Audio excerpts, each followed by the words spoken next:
No.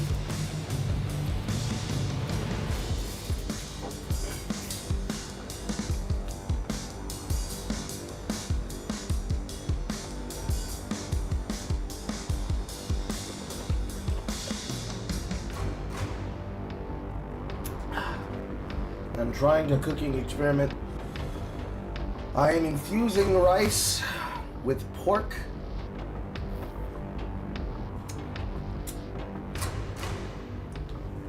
and turkey breast water.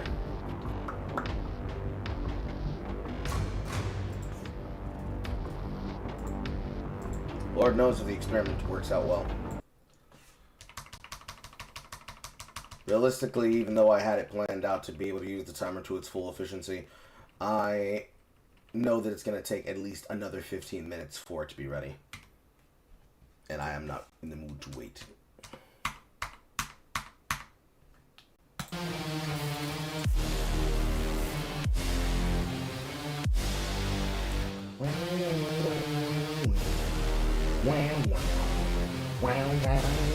Oh, I appreciate them in this goddamn music of theirs.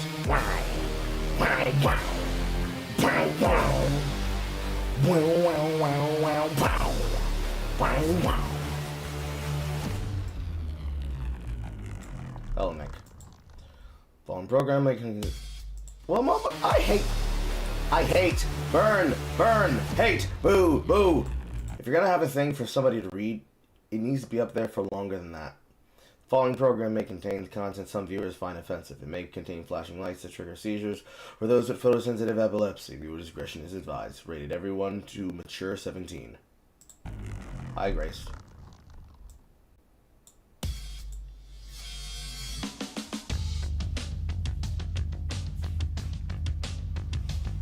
Welcome to the Triple I presentation, brought to you by pretty much everybody responsible for the breaking of the fucking industry. Brought just for you, the players. Be prepared for world premieres, gameplay reveals, launch dates, and much, much more. Sit down, relax, and enjoy the ride. Buckle up, folks. The initiative starts now. World premiere.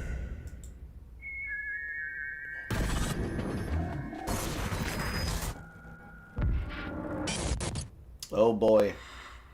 It's gonna be one of those video games that goes viral on TikTok and then a bunch of people talk about it like it's not at all what the fuck it looks like on the goddamn surface. We just got away from Thunder! No! No! Definitely not the Phoenix Lord of Celeste! No! Now it's gonna have annoying trans people talking about it!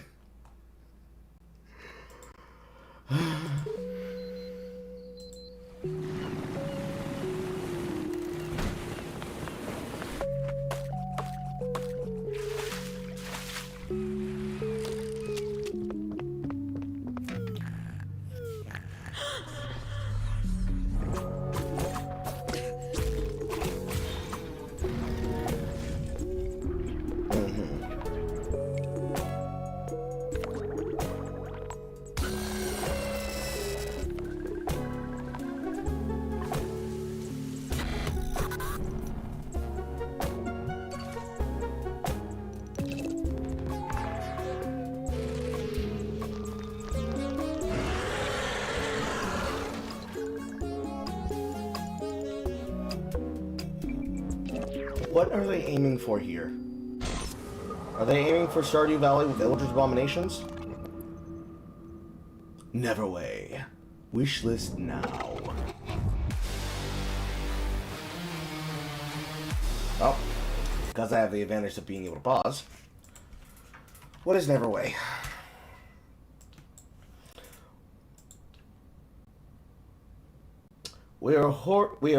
God damn it. We are incredibly proud to announce Neverway, a horror RPG that blends action and life sim elements into the Neverway, a nightmarish life sim RPG. After quitting her dead-end job, Fiona starts over on a farm and becomes the immortal herald of a dead god. Make friends, fight through horrors, and pay your debts in this nightmarish life sim RPG from Cold Blood Inc. and Outer Sloth. It is a RPG, psychological horror, life sim that is story-rich. So like 2 steps away. Neverway is a blend of horror, life sim, and action RPG. After Fiona quits her job, she starts over on a farm, becomes the immortal heroine of a dead god. Keep your life from falling apart while searching for Neverway, a nightmare reality that is slowly seeking into yours. Co-directed by the pixel artist Celeste with music from Disasterpiece. Make, meet, or date 10 plus charming characters with unique routines and storylines. Each bond unlocks buffs and combat abilities to make your journey a little easier. Will you lie to them or tell them the truth? Mature content description. The developers describe the content like this. The game may contain the content not appropriate for all ages and may not be appropriate for viewing at work. Frequent violence or gore, mature general content. Awarded the Among Us Gave Me Money Approved Award.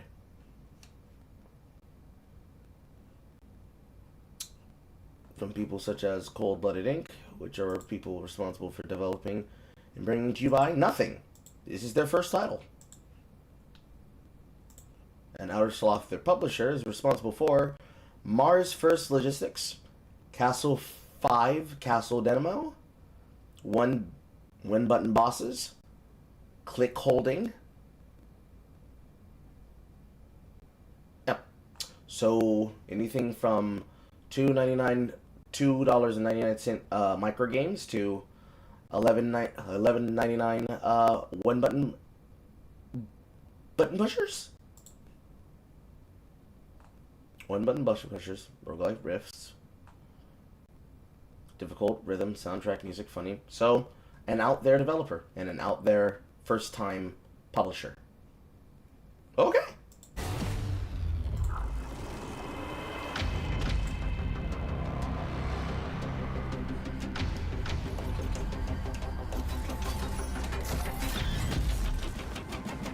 That looks like a new update for Deep Rock Galactic.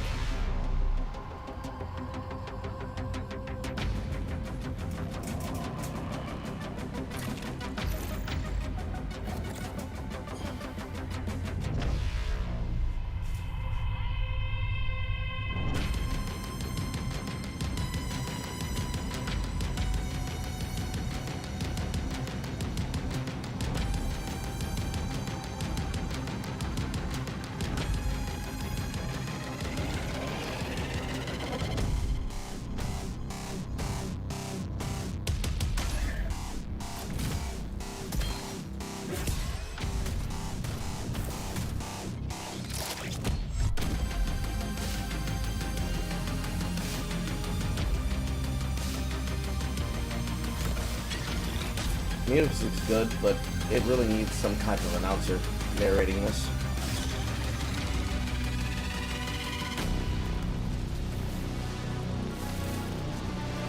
Deep Rock Galactic World Core. Danger, darkness, dwarves, guns. Closed alpha starting to join the Reclaimers. Sign up now. You're watching the Triple I Initiative. What we got here? Tears of Metal. We are not just men. We are one people, bound by courage, not fear. They came to our land, seeking the power of a fallen stone. Today we stand and fight for the right to live free!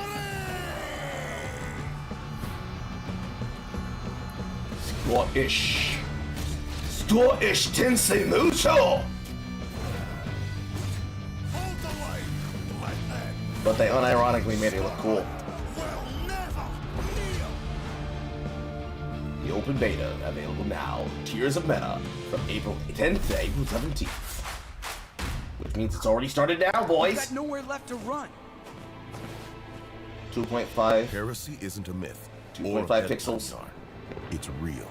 It's dangerous. It's what we fight against. The demons above, the beasts below. Sacrifier? The heretics within. You have everything it takes to really help Antioch. What do you want us to do? I won't lie to you. I don't think We're it's in a Sacrifier. crisis. I'm not sure if it's Sacrifier. That's life in the Bishops. The apocalypse is always a couple of days away. You'll get used to it. Just remember that when you're a bishop and the difficult choices come, of yourself. Abandon false heart. There are laws even gods cannot violate. Nope, it is Sacrifier. It is now Q1 2026, boys. The digital showcase for Triple I Games. Endless Legend 2! Jesus Christ, Amplitude Studios, I do not have money for all your video games, and I certainly ain't got space for all neither. Buy one game and install it, have to fucking uninstall another. I have been many things. God. Wanderer. But the names I have had are nothing compared to those I will soon earn. I carry a searing flame that has flickered yet never extinguished, and an iron mantra that cannot be broken. The waiting will soon be over.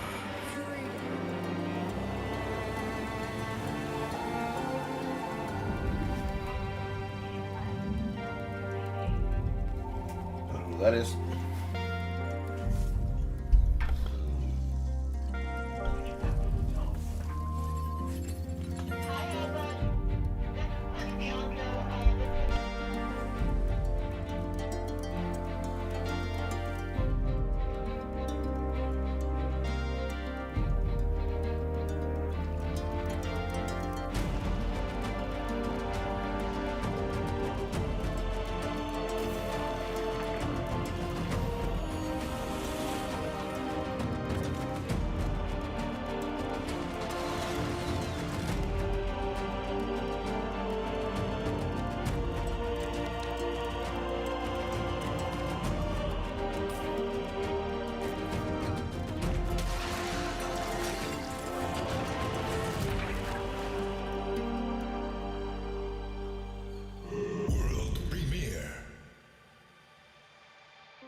That was a long ass message.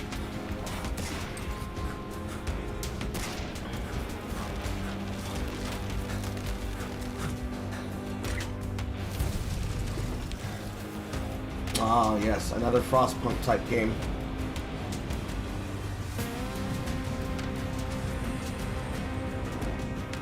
Might as well call it Snowpiercer.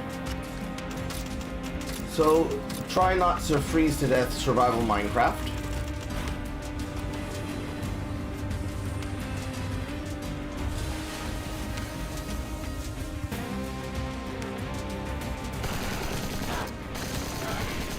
You got enemies and guns.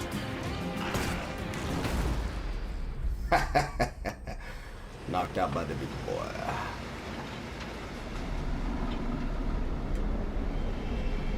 Oh, there's guys. Frostrail. Wishlist now on Steam.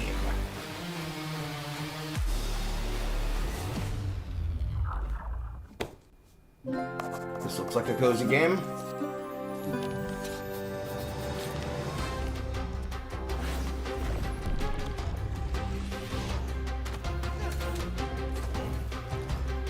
Okay, we got a boy with a sword in a bag. He's traversing traps. And apparently fighting bosses of a type.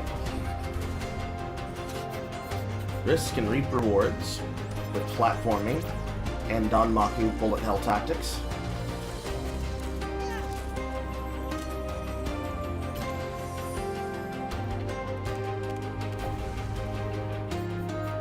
Keep the store running. So you have to loot and scavenge so that you can stock and supply. Then you expand and you haggle, you go from a simple shop to an emporium. And then you prosper together with other salesmen.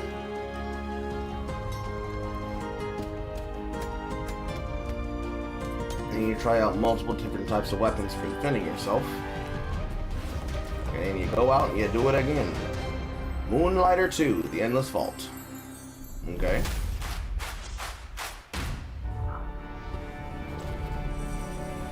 From the creators of words that I'm pretty sure that are German.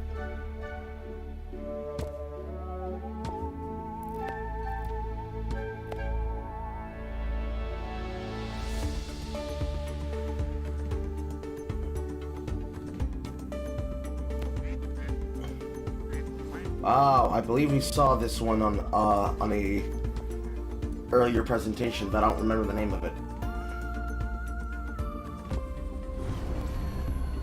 Starbirds, that's right. Its demo is now coming in early June.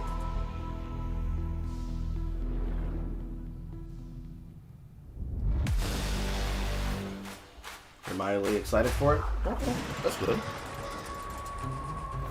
Good to have things to look forward to. Escape.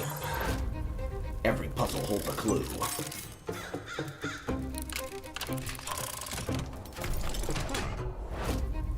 Every door hides a secret.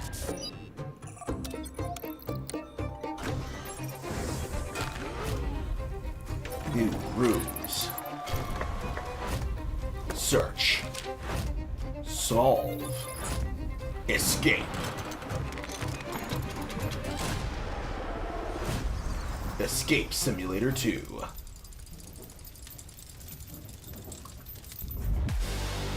Was Myst really ever an escape simulator?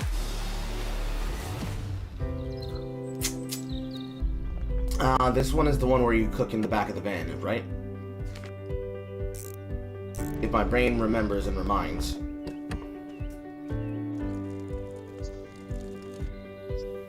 Or is this the backpacking one?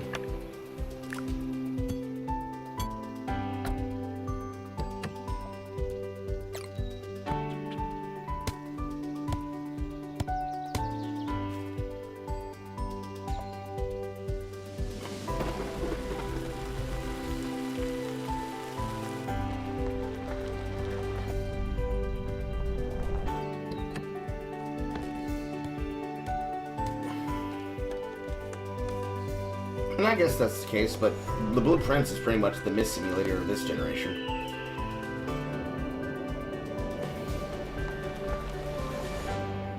Yep, this is Outbound, so this is not the one where you make juice in the back of a van with a grandma. The digital showcase for Triple Games. Dive into a world of ruin. Fight pigs. Survive at Embervale. Live in a castle and build your kingdom. Choose your weapon. A mace, a staff, a bow, dual axes, enshrouded thralls of twilight, rebirth of the shroud, with enemies like jellyfish and caterpillars. Unleash your unstoppable power. Hide and glide like you're an SSX remake. Use your spells and weapons and become a warlord god. Enshrouded. Play it now. Be NVIDIA GeForce ready with the AAA initiative. Timberborn. Lumber Punk Beavers. Water physics.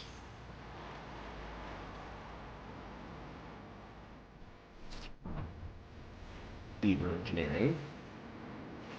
Is this a furry Factorio?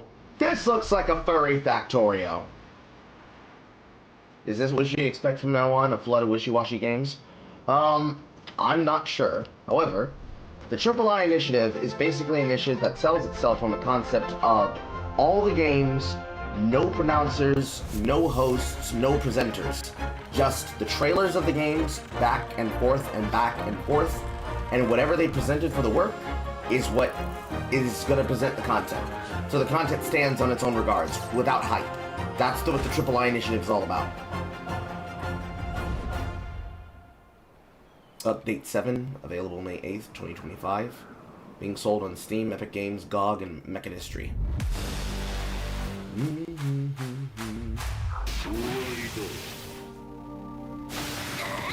Yes, yes. Injury break. Yes, yes, injury break. It's actually been a while since I picked the game up because I stopped at entry 100. I was able to defeat Susanoo with at least one run, but I did not complete entropy 100 on every character. And it's about that time to get back into it. But I'm not done with Balatro. Now this game is worth your time and investment, but it is hard. It is hard. You will have to think on your feet when you're playing Entropy Effect. But it's worth it.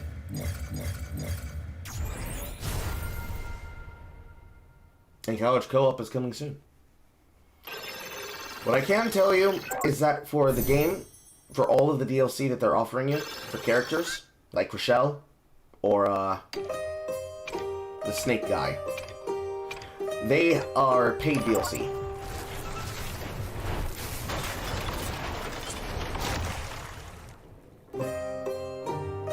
Entropy Effect 10 Dead Cells. New free character coming this summer. So they're doing a crossover with Dead Cells. Based. Pick up your camera. Show me what you truly see. I need to head up that mountain. My home's up there. That's not exactly walking distance. Oh no. It's actual fucking bad. It's actual fucking bad presentation of voice acting. No! Sorry. Not anime voice acting, On bro! this trip. Well, I can't let a kid go up there alone. They say I'm fading away. If anyone should be gone, it's failures like me. Not someone with their whole life ahead. Hey, Uncover the world's secrets. Every star up there is a flame. If there's a god in the fire, would they see the moments that we capture? Even the ones that show what's in our hearts. Where's the path? God damn it. Capture? Even the ones that show what's in our hearts. Where's the path forward when you've lost your way?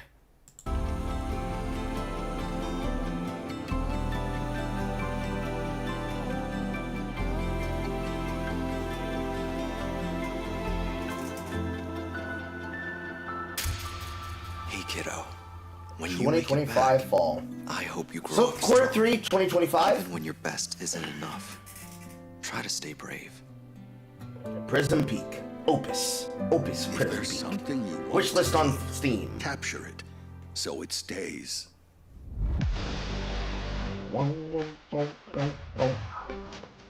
Blacksmith Master. Go on a shop. Blacksmith shit. Stock a store. Create your shit. Level up your characters amount. Create the trade routes.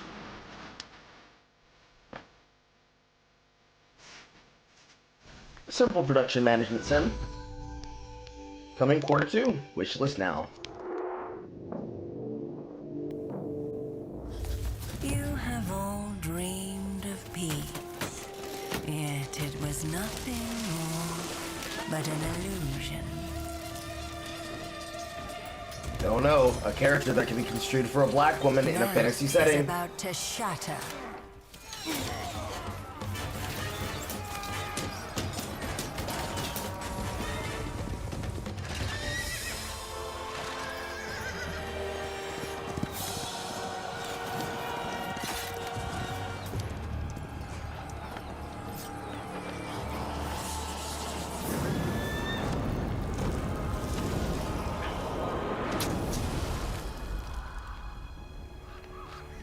Look at how you struggle. So pathetic. So foolish.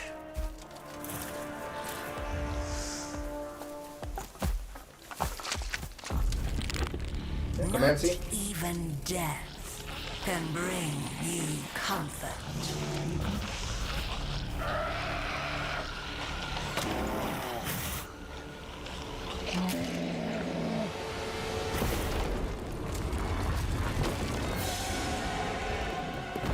Is this just me one goddamn presentation of a Where will bigger be your fish? salvation? Don't resist your greatest desire. Embrace your new really? master. Really?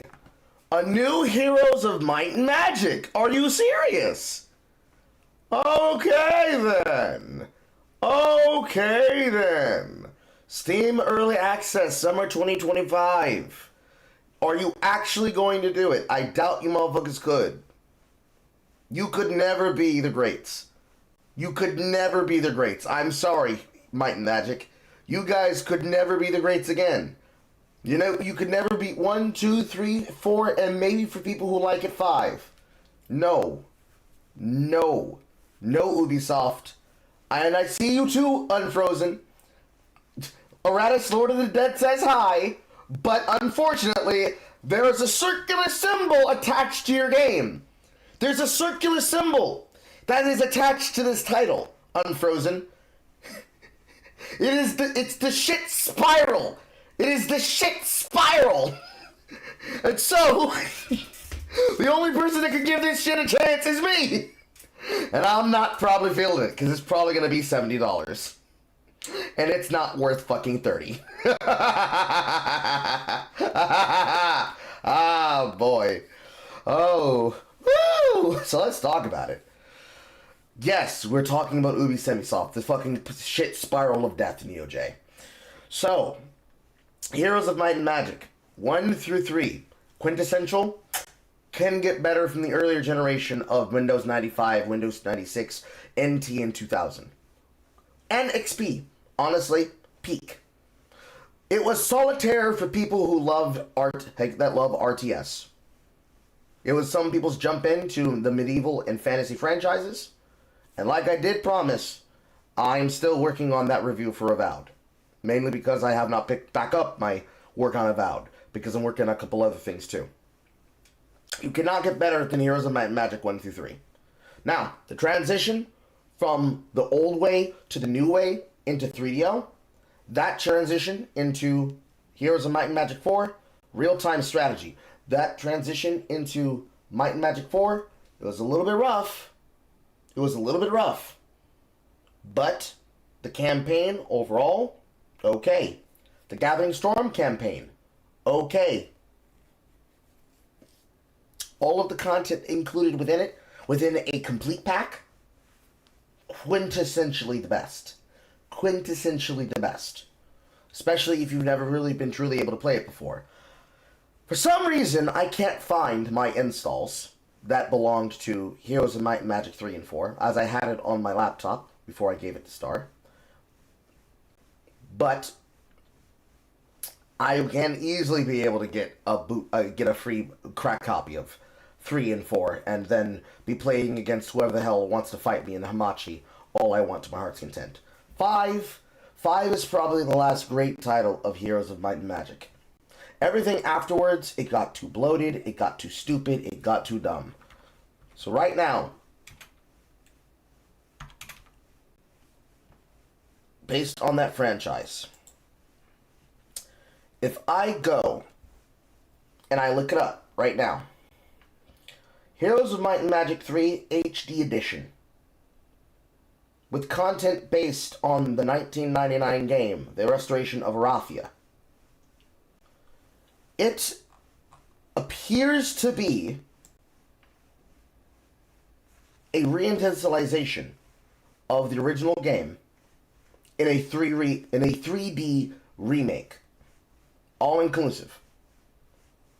I would not say that it's quintessentially the best version of the game, but for those that want to play the original installation versus the 3D installation, this is your best way to get access to Heroes of Might and Magic 3, if you want to be lazy and not play the original edition, since it seems to be going the route of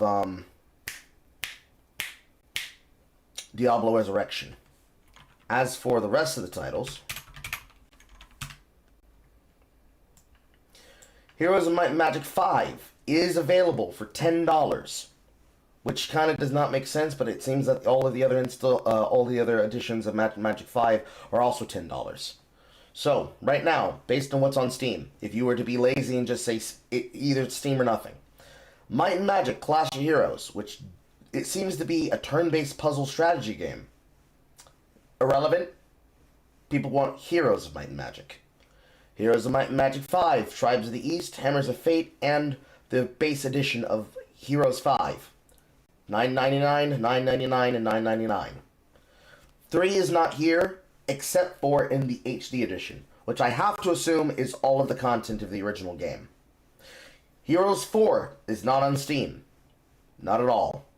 Not even a little. So, if you wanted to be able to get that,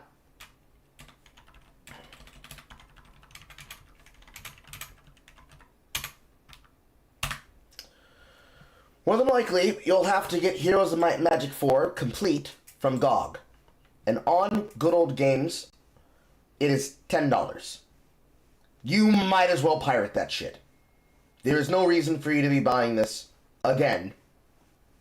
This content has more than likely already been freely uploaded. And even if it has been preserved by Good Old Games, you can get what you need. You can get what you need. You do not need, and you should not need, to pay $10 for these games. Realistically, despite how quintessential they are, they're worth $5, if we're being serious. It's like a copy of the game that I tried to install that one time to play alongside Gyromancer and Corpse Keeper. Death Trap Dungeon from Tim Livingstone. That game was being sold by Square Enix since it was a part of their bundle for $1.99. No, actually, I think it was less than that. It was like $1.06.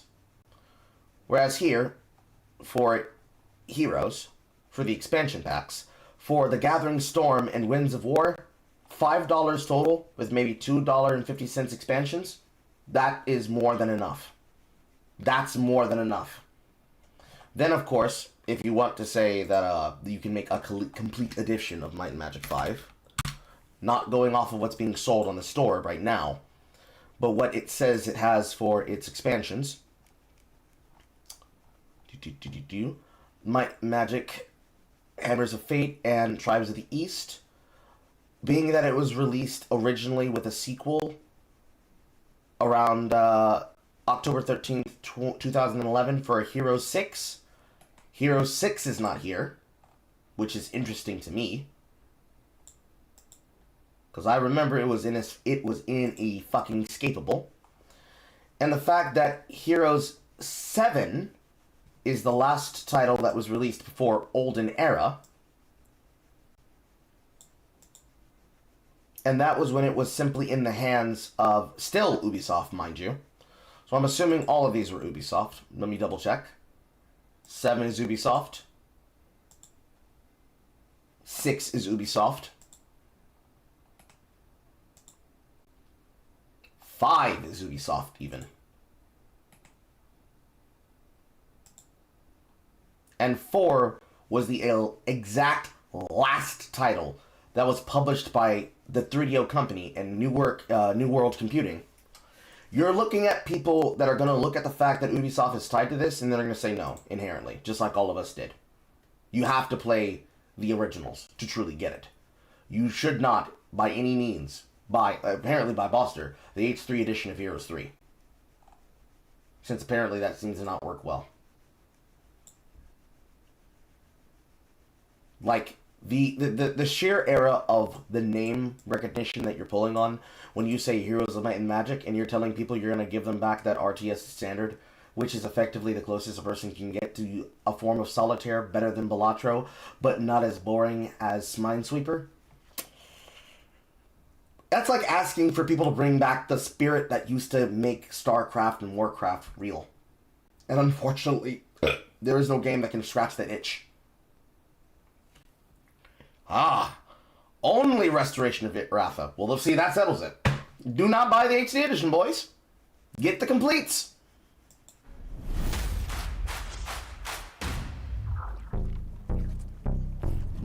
This is the auto shooter.